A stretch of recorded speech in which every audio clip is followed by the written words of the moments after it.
What is up, guys? It is Turbo here, and welcome to episode 55 of the FIFA 14 career mode. Today, we have two international matches for you. For the first time in a while, we're going to have two matches in one episode. Both are going to be with France as we take on Portugal, the world champions, in the first group stage match of the European Cup qualification. Is it European Cup? I don't know. The European Championship, I think, is what it's called. Qualification stage. Obviously, we have the group stage. Portugal is the main rival in our group. It's going to be really, really tough to beat them. But I'm looking forward to it, especially with Benzema shooting like something like this. I mean, his first few shots there were amazing. They all went in. We had a little bit of a struggle towards the end, but like I said, it's another drill that I really like. You've heard me say it before. I really do like these drills, but this wasn't the main focus. The main focus was the fact that we were playing Portugal, the world champions. We are playing the world champions in our first qualifying match. We did a really good summer tournament in the World Cup, but it wasn't a squad that I felt I had created. It was a squad that I just got to work with, and I'm not too sure about the the team that I would have picked if I had been manager for longer than, whatever it was, like a week or something before the internationals came.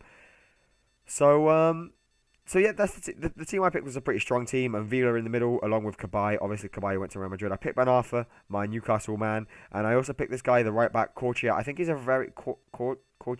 I'm going to call him Corch. Corch is a really good right back. I don't really like right backs in this game, or left backs for that matter. As you know, at Newcastle I play a 3-5-2 formation, but it was a really good choice, and Villa got the first shot off. We hit the post after the keeper deflected it onto the post. Rui Patricio there, who have obviously played with a FIFA 12, but this is Portugal. We know they're going to have some hard players, and we really had to step up our game, and not a good bit of defending there by the man Clichy, the Manchester City man Clichy.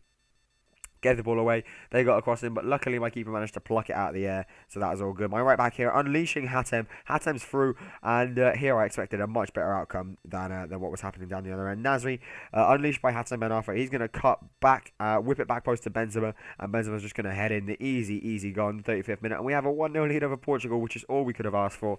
On the flow of the game, I think that we deserved it a little bit, but it was a little bit unlucky and unfortunate for Portugal that they conceded in such a way.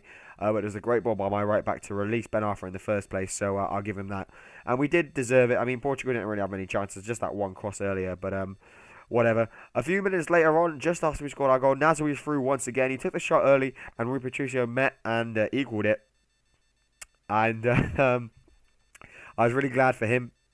I mean, I do like Rui Patricio. Sorry, guys, I'm struggling to talk a little bit. Just got something in my mouth here. But I do really like Rui Patricio. Another player I like is Ronaldo. I love playing with him as the Portugal team. It was great. But we nearly gave a goal away there. My keeper, I don't know what he was doing. Lloris wasn't feeling it for some reason, but whatever. The first half ended 1-0, and then we had the best chance in the second half. Benzema giving it here to Samir Nasri. Nasri's through 1-on-1. Of course he's going to chip it over and miss. This isn't the Samir Nasri of Manchester City. This is the Samir Nasri of,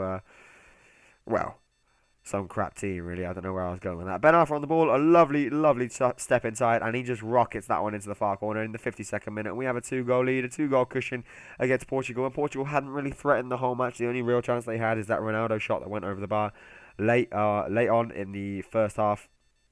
Like, really late on. And we were definitely the much better team. I mean, when we have pieces of magic like that from Ben Arfa, it really is nice to watch the team play and perform. It is exactly what I wanted them to do. Now we just have to sit back and defend a little bit. I mean, that ball was always going to go out. Ronaldo tried to get there with a diving header, but he was never going to get there. And then, they're starting to get sloppy at the back, just booting it forwards. Wrong passes starting to come in. Nasri wins the header. Ribery gets it down lads. And then Frank, just turn and go, mate. Turn and go. Because he's definitely a player that I don't really get involved enough. I mean, he's a great player, don't get me wrong. Of course he's a great player. Benzema with the header there. Easy save by the Rui Patricio. But I feel on the left mid he doesn't get much playing time, as much ball time as perhaps Nasri would, or Cabaye, or anyone else like that. Cabaye with a rocketing shot that the keeper had to save. Really good save by Rui Patricio to deny Johan Cabaye, the man who I sold to Real Madrid for 20-something million. Big money for a club like Newcastle. But I thought the time was up. Ben Arfa comes off, partly because we have big matches with Newcastle, and we have another international match coming. Yang Mbio misses the header against Pepe. He won the ball in the air against Pepe. It was just really unfortunate to not hit the target. We had to do a little bit more defending. I mean, this was obviously Portugal. Like I say, they're world champions. They beat England in the final of the World Cup. Ronaldo had to be denied by Lloris a little bit later on in the game. A lovely touch and a half volley from Ronaldo, but Lloris was up to it.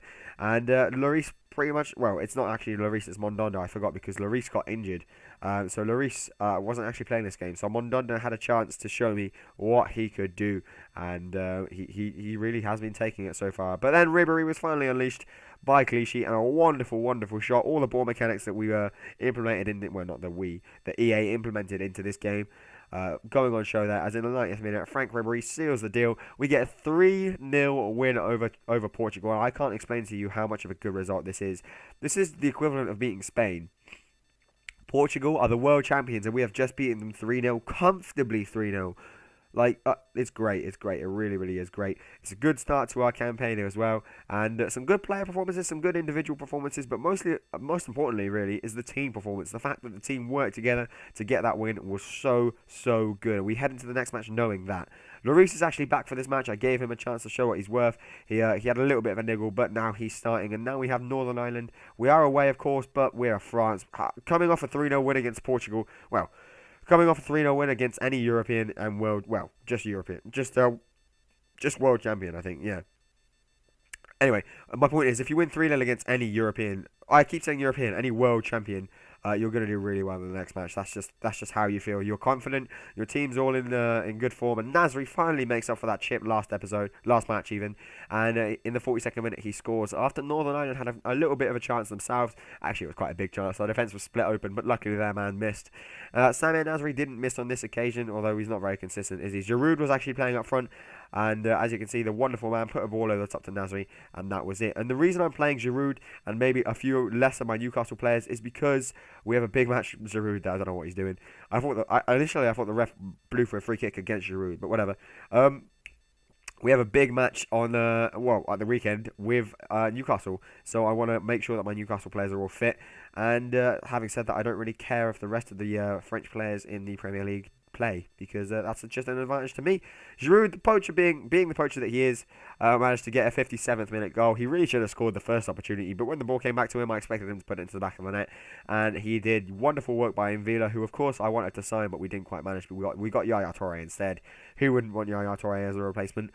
But that was it. The match was pretty boring. Only 2 goals, not many chances. We sort of stuck it out, played possession a little bit. But, like I say, I was really focused on the game at the weekend. My attention had turned away because I expected to beat Northern Ireland hands down. And hands down, we did win. So, guys, it's probably the best start that we've ever had in terms of a qualifying thing with an international team. And yes, you guessed it. I told you we had a big match at the weekend. We have Manchester City. If you guessed that, give yourself a medal, give yourself a pat on the back, whatever. Manuel Pellegrini is tactically weak. I decided to unnerve the Chilean.